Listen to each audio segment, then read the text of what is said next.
Hi there fam, it's me Elle and welcome back to my channel. So today I'm going to be showing you guys how I trained Nemo to roll over just like a dog. Roll over.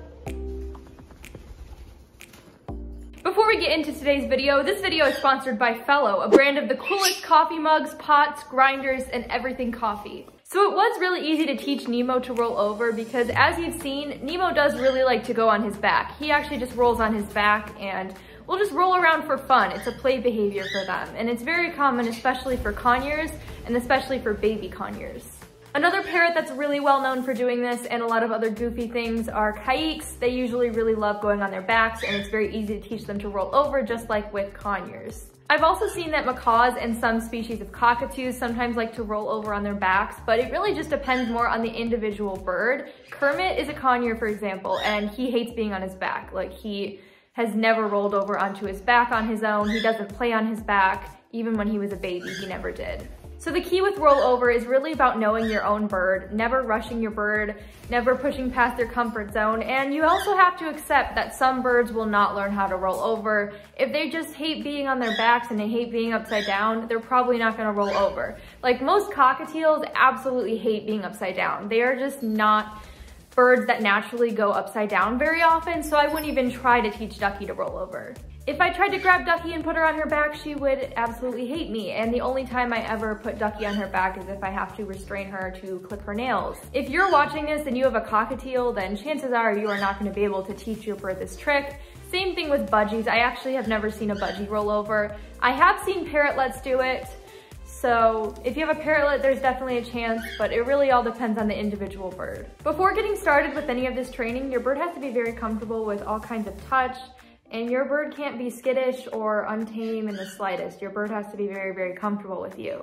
They need to basically be okay with being grabbed, being touched on the back, all kinds of stuff like that. But they also have to be comfortable being upside down, and ideally, you want to get your bird to be comfortable lying in your hand.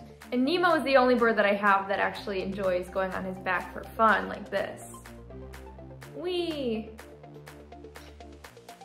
He likes to play a lot. Very, very playful. Whee! Grab the bird. Your bird should be able to do this before trying to get them to roll over, because otherwise they're probably just gonna get stressed out. So for a location for rollover training, you're gonna obviously want a nice flat surface. I just picked the chair in my bird room, and I don't suggest doing it on the floor because some birds will get insecure on the floor when they're the lowest thing on the ground. Birds usually like to be a little bit more up high so they feel safer. And you definitely want it to be softer. If you're using a hardwood or tile floor, that is definitely gonna be a lot more slippery for them. You wanna have a surface with a little bit more grip so they can support themselves as they roll over. Okay guys, it is time for an ad break. This video is sponsored by Fellow, and they just launched the coolest new coffee mug called the Carter Move mug. The mug is splash proof and features a 360-degree lid, which is perfect for bird owners. Kermit, get out of my tea!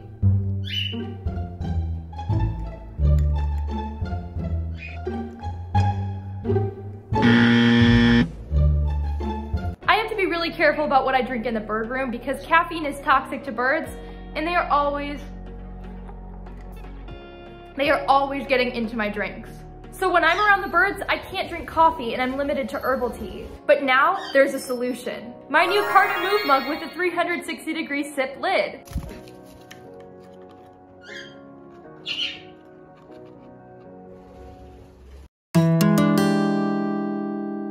The mug's magnetic clip-on lid makes it splash-proof. It's also super satisfying. The mug is built for one-handed drinking and multitasking without the mess. It's always open for seamless drinking from any angle. Now I can drink coffee or tea without my birds getting into my cup.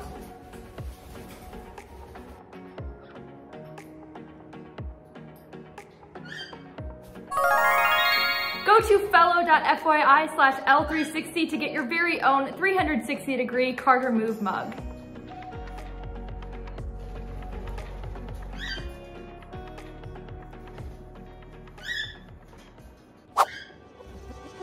Nemo, come here.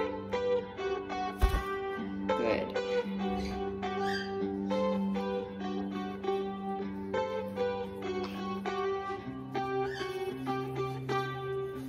The rollover training process pretty much just involves flipping your bird over manually and then rewarding them until they catch on that they have to do it themselves.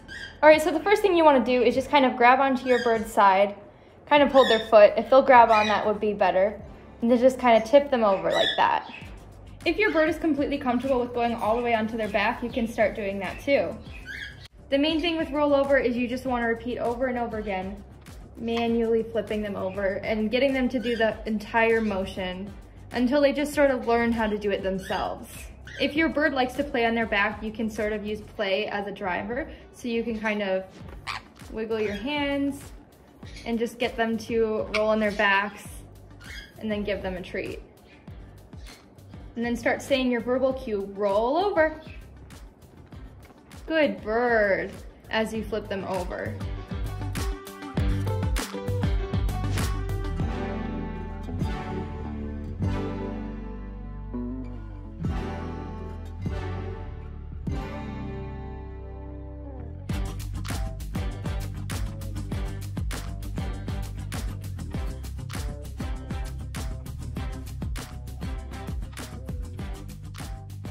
So not only am I just flipping him over like this, you can also start literally guiding them, kind of luring them over with the treat, which is going to be the basis for your hand signal, which is going to be this.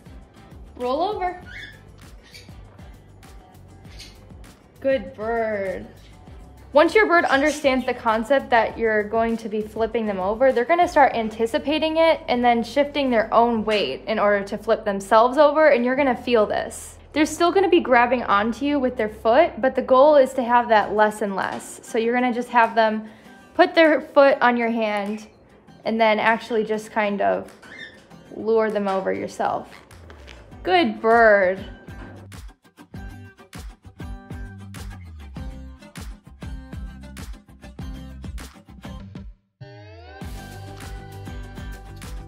If the bird isn't quite ready to actually flip themselves over or start shifting their weight, you can basically just kind of flip them over and then use the treat luring to get them back up.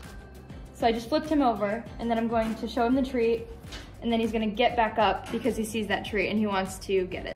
As you keep repeating this luring with the treat, they're gonna start to pretty much get the hang of it and start rolling themselves over all the way. As your bird starts to roll over on their own more and more, you want to slowly stop moving your hands so much. All right, Nemo. Gonna put his foot on, and I'm just gonna lure him over. Roll over. Good bird. And I did that all without moving my hand to support him. You just want to move that hand less and less. I'm gonna keep my hand right on the ground as he puts one foot on. Roll over. Good bird. The hand is just there to support him so he doesn't have to completely get himself over on his own. It's just there for him to grip onto, but otherwise he is doing all the work. Roll over. Good bird.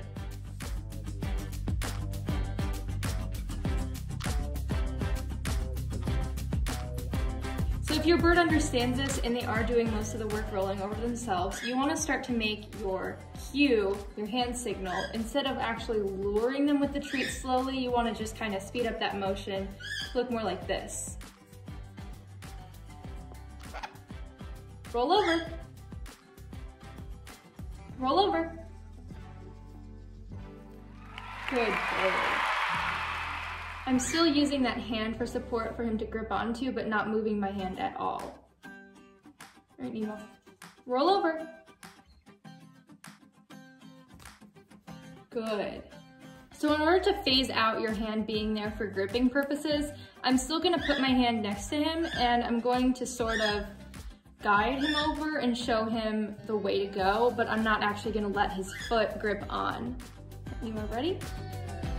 Ready? Ready, Nemo? Roll over. Good. Roll over. Almost. Oh, good bird. Roll over. Roll over. Roll over.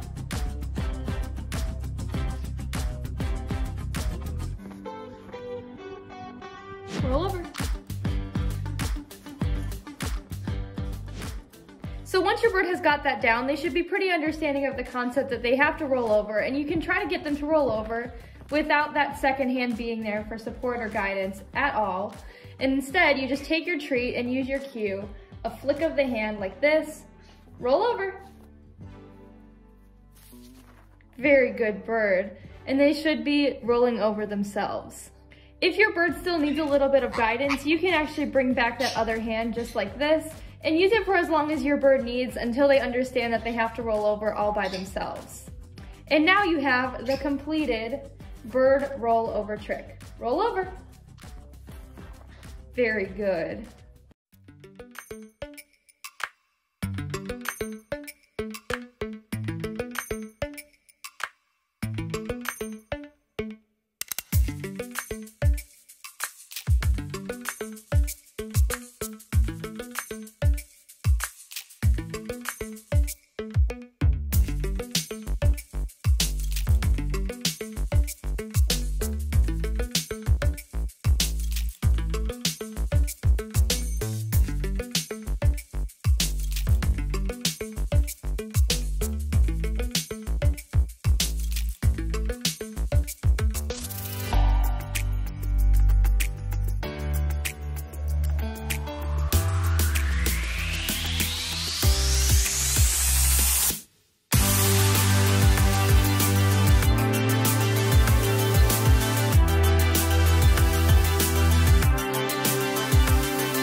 Alright guys, so that is going to be it for today's video. Thank you guys so much for watching. Don't forget to subscribe to my channel. Check out my website, elleandthebirds.com, with my Elle's Avian Essentials kits. Follow me on Instagram and TikTok. Check out my Amazon store, and I will see you guys in my next video.